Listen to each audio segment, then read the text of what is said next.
Bueno, regresamos en este rumbo de la mañana y es momento del comentario del señor Víctor Villanueva. Prepárese. Adelante. Señores, el tema del momento y que aparentemente será el tema que va a perseguir al Partido Revolucionario Moderno aun cuando salga del poder.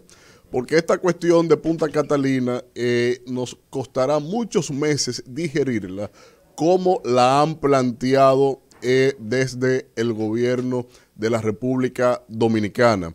Sin lugar a dudas que si no lo hubiesen hecho como lo hicieron, no solo en el diseño de eso que denominan fideicomiso público, porque no puedo, como esto es un Estado de Derecho romano germánico que se sustenta sobre leyes escritas, no podemos referirnos a que eso sea un fideicomiso público cuando en República Dominicana no hay leyes de fideicomiso y como no somos un Estado que se dedica a lo jurisprudencial ni a lo contractual, no podemos sustentarnos en el planteamiento de un contrato puro y simple entre el Estado con una configuración como está planteada ahí. Aquí lo que estamos viendo, tenemos que analizar esto desde distintos ángulos, tantos que realmente uno no puede, en el tiempo que uno tiene en este espacio, en el rumbo de la mañana, no tenemos el margen de tiempo para irnos hacia la analítica de semejante ofensa en contra de lo que es el bien público dominicano. Tenemos que hacer obviamente un ejercicio conclusivo. Y sobre conclusiones hay que analizar distintas aristas que se extraen de este contexto. Lo primero es que esto es un golpe de sorpresa para la República Dominicana. Trabajaron por los subterfugios con el Congreso, con la Cámara de Diputados y nos han desayunado a todo el país con este esquema que claramente grafica un contubernio con muy pocos beneficiados que a la vez, a la sazón, fueron altos críticos del proceso de Punta Catalina, inclusive de su proceso de venta. Hago recordar que distintos medios de comunicación, usted solamente lo pone en Google, declaraciones de Celso Marrancini en enero del 2020, diciendo que él se opone a la venta de Punta Catalina al 50% como lo planteó en ese momento el gobierno del presidente Danilo Medina, porque eso es un bien patrimonial del Estado y tenemos que preservarlo.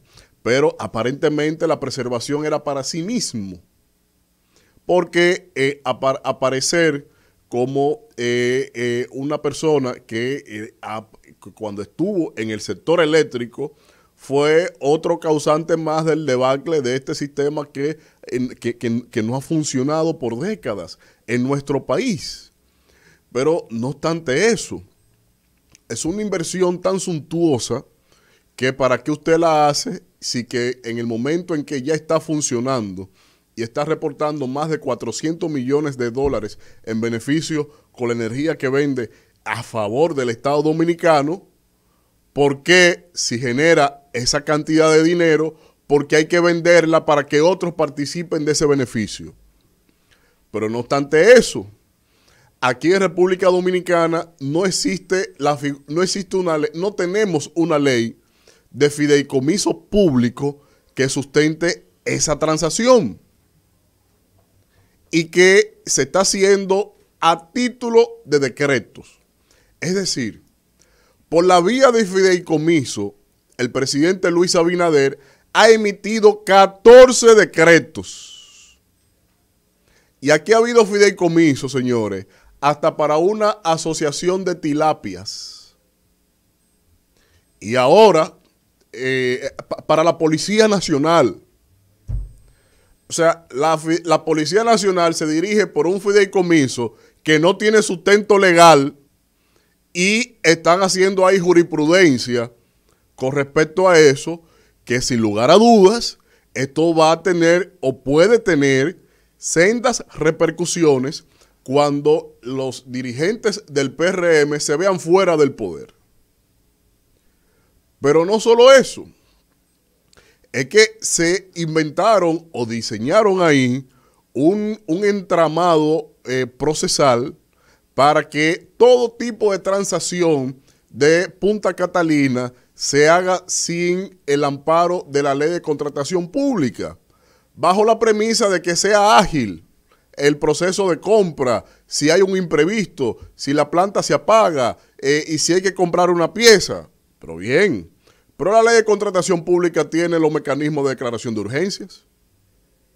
Pero ¿y cómo compraron el carbón la actual administración en un proceso de licitación que debió hacerse en abril del 2021 para reponer inventario para el verano del 2021 y lo compraron a título de emergencia a costos sobrevaluados de más de 40 millones de dólares a Colombia, con una llamada directa del presidente Abinader al presidente de Colombia?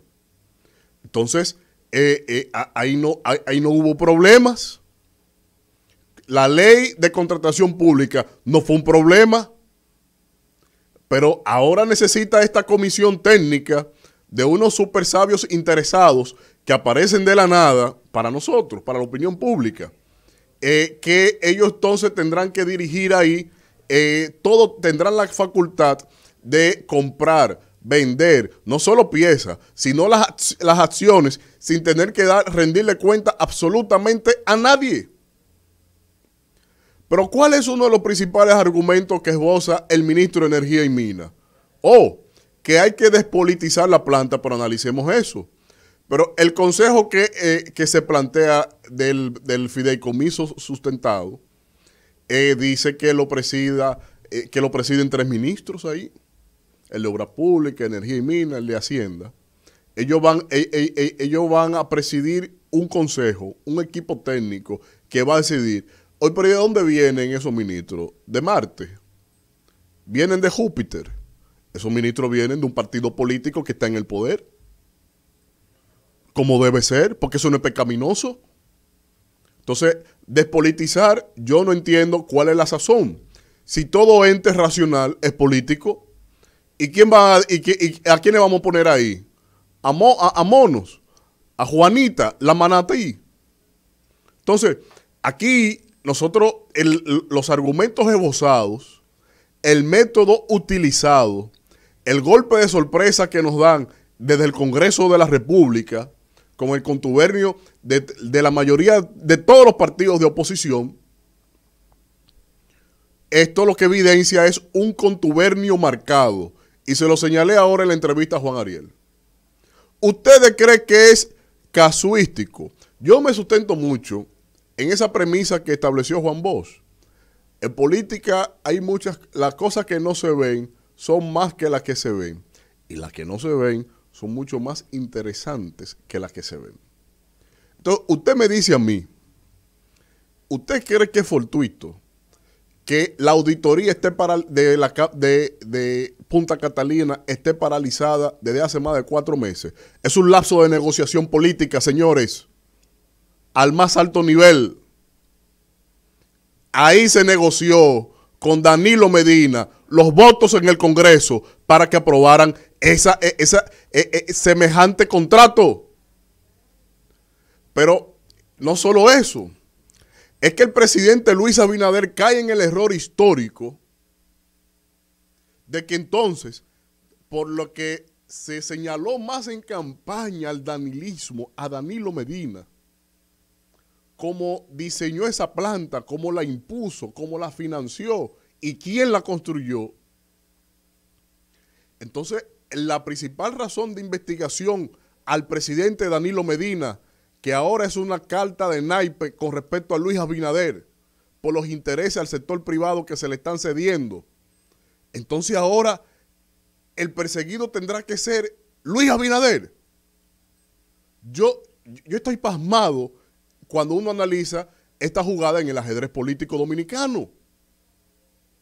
¿Cómo el presidente Luis Abinader se hace de perseguidor a perseguido? Pero eso es un absurdo.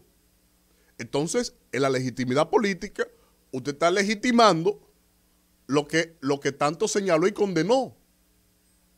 Pero peor aún, están cediendo la planta a un grupo privado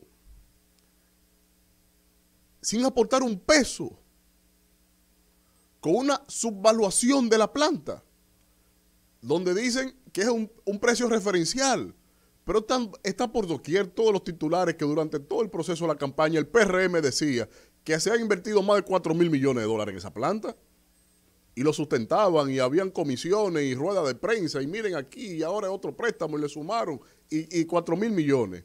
Y no, ahora el precio referencial es el precio que dio el mismo danilismo, desde el poder, 2.400 millones, 2.300 millones. Pero 2.300 millones costó hacer la planta. Pero nadie ha ponderado el valor agregado de tener ya la planta construida, de tener contratos a 30 años y tener liquidez en beneficio de más de 400 millones de dólares. Entonces, con una planta construida, funcionando, supliendo y con contratos y dejando beneficio, esa planta en el mercado, todo el mundo sabe que, según consultas a expertos que hice desde hace 2 días, casi 5.000 millones de dólares. Entonces a mí hay que evaluarme esa planta por los 5.000 millones de dólares, no por los 2.300. Si la van a vender, si van a convertir la planta en una bolsa de valores en sí misma, sin regulación alguna, a base de decreto, pues entonces que le den el valor correcto. Porque, insisto, lo que ya se nos denota en el ajedrez político dominicano es que por la causal principal de persecución al presidente Danilo Medina con respecto a la investigación y auditoría de esa planta, ahora Luis Abinader pasa de perseguidor a sospechoso, y esperemos que no sea el próximo perseguido con respecto a la planta de Punta Catalina.